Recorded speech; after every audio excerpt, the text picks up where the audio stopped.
Hey folks, Bob Weil talking to you here from the Truetone Lounge. Today we're going to be answering a question that a lot of you have asked over the years, which is, does my pedal board really need a power brick? One of these kind of things. Or can I just run it off of a simple power supply like the One Spot, like so many of you do out there? If you had asked me that question even 5 years ago, I probably would have said, no, you don't need one of these. Just use a One Spot. And if you have some pedal that for some reason needs special isolation or something like that, get another One Spot. It's only $20.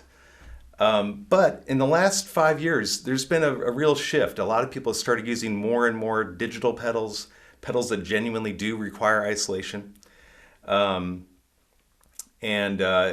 The One Spot can handle a lot of that. It's not a power issue. The One Spot, we've hooked up 80 pedals to a One Spot before. It's not a power problem. But it is a filtering problem, a noise problem, especially with some of the modern digital pedals that are out there. And so my staff has been urging me for years to come out with a power brick, but I never wanted to do it like everyone else has done it. You know, it's what all the other brick power supplies that are out there are basically a transformer in a box with a smattering of voltage regulators and capacitors and resistors. They're super simple. They're easy enough to knock off. They've been knocked off. They're knockoffs of knockoffs that are out there. It's a very basic older technology. And I know for me and Truetone, we don't just like to knock off or imitate other things or copy other things. We like to invent things. We like to come out with our own ideas and our own products and do things kind of our own way to improve on something. I've always thought that if you can't improve upon it, why do it? So seeing the change in the pedal landscape over the years, and seeing Strymon pedals becoming very popular, and Eventide appearing on some boards, and other pedals that genuinely need isolation, otherwise they just make noise interacting with each other and with the power supply. I finally was convinced that we probably ought to do this, but let's do it our way. Let's not just knock off what's out there already. Let's use our own proprietary One Spot technology, which, if you're not sure what One Spot technology is, just real quick, it's switching power supply technology. It's what's in your laptop power supply. It's what's in your phone charger power supply. It's the kind of thing where, if you've ever traveled overseas with a laptop or a phone, you don't have to get a power converter. It converts wall voltage anywhere in the world from 100 volts to 240 volts. So that's one of the really cool things about it.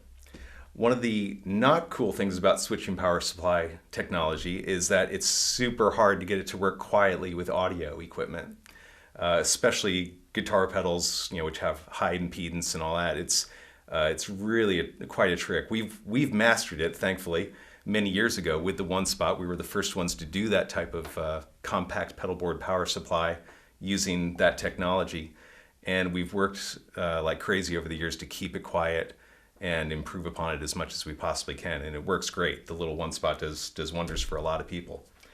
But for those of you who have the kind of pedals that need isolation, you know what? These days, more and more, and different voltages as well. Sometimes you need 18 volts or 12 volts. Something like this really can come in handy. And by putting One Spot technology into it with multiple isolated outputs, which is a key thing for those kind of pedals, we can offer a lot higher current possibilities, a lot higher power options than what is currently available from the other companies who make this sort of thing. Because they're using old technology, we're using stuff that took us 3 years to invent from scratch. So for example, where most power supplies have their 9-volt outputs rated at about 100 milliamps each, ours are rated at 200 on the CS7 here, and 500 as well. On the CS12, the bigger one, 7 output and 12 output, obviously. We've got multiple voltages, higher ratings as well. And the cool thing about using the One Spot technology with the way we've done it here is that just because an output is rated at, say, 100 milliamps, doesn't mean that it can't take more than that. We're also, by the way, the only company that that makes a power brick that is actually certified by independent laboratories. The other companies that make them don't do that. So you can feel completely safe using these. They've been certified by independent testing labs. But the cool thing is, even though we have to put, say, 100 milliamps on this output right here as the maximum rating, the truth is you can put things that are a lot higher rated than that into it. And I'll go into that more in a minute. But check this out. The CS7, 7 outputs. It's got 3 possible voltages, 18 volts, 9 volts, and 12 volts. It can power a heck of a lot of things. And it's just, it's so light, it almost weighs nothing. It's much lighter than the average power brick. Dip switches on the bottom allow you to switch 4 of the outputs from 9 volts to 12 volts. And we even put, on the bottom of the power supply, we put the output labels as well as on the front, just so that if you're working under a board, like, for example, here, I've got one mounted under a pedal train, you can see exactly which cables to plug in where. So that's really handy. Another thing is that, since I'm holding this, we actually include brackets for mounting these under pedal train pedal boards, all the different models that have a slant to them. And so that comes with the One Spot Pro. There's an instructional DVD, or instructional video, I should say, on YouTube that we've done for that to show how to mount it. It's really easy. And that way you can tuck it away and keep it out of sight, out of mind. Okay, so another thing I should tell you about with the One Spot Pro is that it does come with a full array of cables and converter plugs and that sort of thing. Basically, the CS7 comes with 4 18-inch cables, connector cables, and 3 12-inch connector cables, which is perfect for small boards like the Pedal Train Junior, which is sort of the typical size that you'll see one of these guys under. The CS12 comes with those exact same cables plus 2 26-inch cables, 2 22-inch cables, and also a special cable for the 9-volt AC output as well. Couple notes on that. All the connector cables are color coded. So, like purple's 26 and yellow's 12 inches, for example, and so on. That way, when you're wiring it up underneath your pedal board, like out here, doesn't really matter, you can see what you're doing, but most people put it underneath the board, and that way you can quickly and easily tell, even on a dimly lit stage, exactly which is plugged into where and that kind of thing. Makes it very convenient. Plus, there's straight plugs going into the unit, which again, it's just easier to grab those when you're in the heat of the moment. And then the other end is a black right angle, which just goes nice and flush on all your pedals like that. Lastly, the 9-volt AC plug that we're using over here to power this whammy pedal, it is also straight plug to right angle, but we made both ends red. Red means warning, stop, think. Don't plug this into just any old pedal. Make sure it's a pedal that is meant to handle 9 volts AC. Because if you plug it into a normally battery-powered pedal, a 9-volt DC pedal, you'll probably fry it. Unless it's one of ours. We actually have protection built into Truetone pedals to keep that from happening, but most other pedals can't handle that. So this guy is red for a reason. We also even made the outputs on here, like we put a red box around the 18-volt output on the CS7, because again, gotta be real careful what you plug 18 volts into. Check with the manufacturer of your pedal before you use that. Make sure it can actually handle 18 volts. Did the same thing on the CS12, where we circled the 18-volt outputs here in red, meaning warning, hang on, be careful with that one. And then we put an extra big red one around the 9-volt AC, meaning really, really be careful of this one. You don't want to fry your pedals. If you do, we've warned you, that kind of thing. So anyhow, we tried to keep it with everything in here, with the converter plugs, which are also color coordinated. This is a CL6 converter plug, for example, and we have others that come with the units. We try to just keep it real common sense, real easy to use, so that you're not having to read the manual too much. Although, actually, to be honest, we made the manual, again, very concise. It's only about 4 pages long, and there's diagrams and pictures and a list of dot points as to what special, what pedals require what, that kind of thing.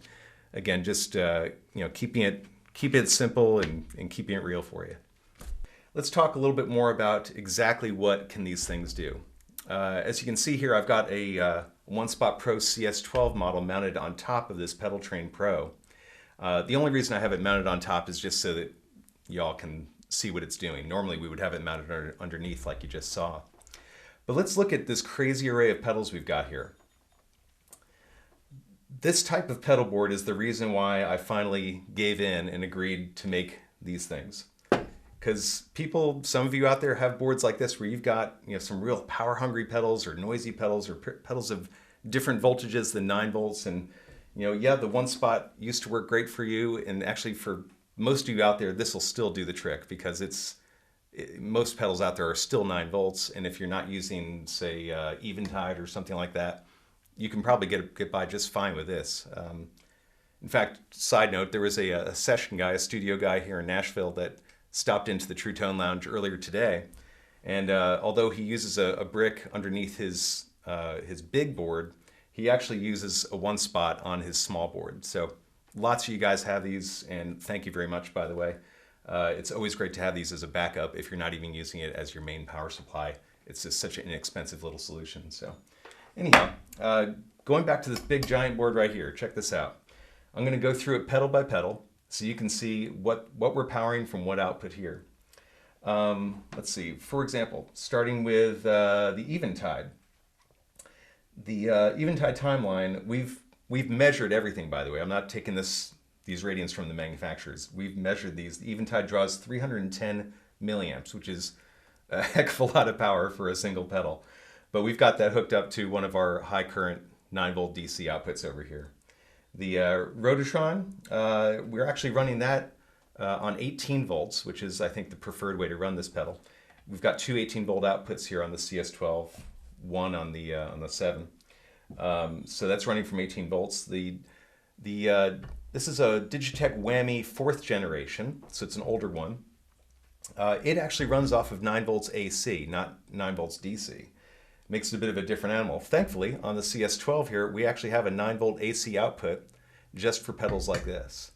So that's what that's running off of. That's drawing 310 milliamps, another power hungry pedal. The M9 over here. This guy, which is very popular multi-effect, especially for modulation, delay effects, draws 350 milliamps. That's also hooked up to one of our high current 9 volt DC outputs. The little Polytune over here only draws 40 milliamps. That's hooked up to a regular 9 volt output. The 69 pedal here only draws 2 milliamps, which this is not even feeling at this moment. However, there's an interesting thing about this. Like all old style fuzzes that are based around the fuzz face from the 60s and early 70s, this is internally opposite polarity to every other pedal on here. I won't go into the real specifics of that, but basically the couple of transistors that are in this, they work at opposite polarity to everything else. So this pedal requires isolation simply because if you hook it up on a daisy chain, it'll short everything else out. It won't damage anything, but it'll just throw everything to ground and no sound. So we've got this on one of the regular, normal current 9 volt DC. It does also require a reverse polarity converter, which is a little plug that we include in the package with the One Spot Pro models. Okay, check this out. This gets a little interesting too. The TC Nova Drive right here, believe it or not, that takes 300 milliamps, and it runs at 12 volts DC. Again, it's something that the good old One Spot couldn't handle because it's just 9 volts. And frankly, other brick power supplies that are on the market couldn't handle this really either because it's 12 volts at 300 milliamps. We actually have that plugged into one of our 12 volt outputs, which is labeled as 100 milliamps. But again, the label is based on the overall certification by an independent testing lab and doesn't necessarily mean that's the maximum that these outputs can do. So long as, just a side note here, so long as you are plugging in something like this where it's 3 times the output rating here, as long as the combined output rating of all of these pedals is under the combined output rating of all of these outputs, you're going to be fine. It's not going to overheat. It's slightly warm right now, but it's fine.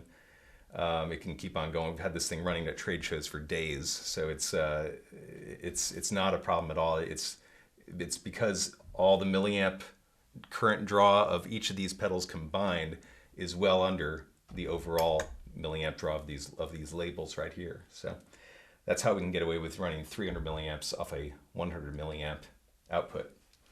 Over here, Blue Sky from Strymon. That's pulling 200 milliamps.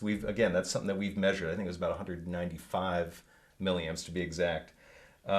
We've got that again on a regular 9-volt output that's labeled at 100 milliamps because this thing can handle way more than it even says. Again, something that you can't do with the old style transformer-based brick power supplies from other companies. They'll conk out if you try to overload them like that. What else we got on here? Visual Sound, which is formerly us. Custom Shop Overdrive. This thing only draws 7 milliamps. This doesn't even feel it. The Truetone Route 66, Compression and Overdrive. Great pedal, by the way. Is only drawing 44 milliamps. So it's no problem. It's on a regular 9-volt output. And the Visual Sound / Truetone Puretone. This is our little buffer in a box. I'm not sure if y'all can see that, but buffer in a box called Puretone that we make. That thing only draws 3 milliamps, no big deal. So I think that's everything. Except that in addition to all this crazy stuff going on here, we also have one of our 9-volt 250 milliamp rated outputs coming over here and powering this entire other pedal board right here. That's pretty crazy, isn't it? Again, the output can handle more than it says. And actually, these are all analog pedals, or analog-based pedals at least. And so their current draw is not crazy high like some of those are. But yeah, we've got this entire other pedal board with 4 Truetone pedals, the Custom Shop Overdrive as well, and a Polytune, all being powered off of a single output on the One Spot Pro CS12. I think that's pretty cool. Okay, so let's talk about the CS7 as well. I've got here a picture of a friend of ours here in Nashville, Austin. He's a frontman and a session player as well, in downtown Nashville. What he's got here are 3 of the big Strymon pedals, a power-hungry compressor, and some drive pedals, tuner. And previously, under this pedal train Junior, he used to have a big, heavy, like Mondo expensive power supply that was so heavy that it would literally tear the screws out of the aluminum frame of the pedal train. That was until he got a hold of the One Spot Pro CS7, which hardly weighs anything and has even greater power handling capabilities than that big, huge, heavy one that he had been using. And even with all this hooked up to it, power hungry, power hungry, power hungry, these 3 are like 300 milliamps each. Not sure about the other ones, but they, some of them draw quite a bit too. This thing's hardly breaking a sweat. And he's found it to be tremendously reliable over the last few months, and he's very happy with it. Makes his board lighter too. So with all this stuff in mind that I've been talking about with the One Spot Pro, I know some of you are just like, you're kind of in disbelief or skeptical. I get it. For years, I was trying to tell people about how the little normal One Spot here, the regular One Spot adapter, could power their entire pedal board. And some guys were just absolutely in disbelief. They're like, there's no way. How can it do that? I'm like, well, let me just show you. And I would literally take their board, unwire what they had, hook up a One Spot and an 8-plug daisy chain, or even an 8-plug plus more, maybe 10 or 12, 13 plugs off of a single One Spot, power their whole board, dead quiet. It just worked. And that they would be convinced once I rewired their board, then they got it, For some of you, that might be what it takes to really get what I've been talking about with the One Spot Pro. But as you can see here, we're powering all this stuff just from one of these guys. And Austin's powering all this just from one of these little guys. This costs, $50 less than the most common power brick, and this costs just slightly more than the most common one. It's hard to believe, but it's really true. We're not called Truetone for nothing. We don't like to hype things up and just use buzzwords that you won't understand and things like that. We're just trying to keep it real and trying to keep it true. So thanks for listening. See you next time.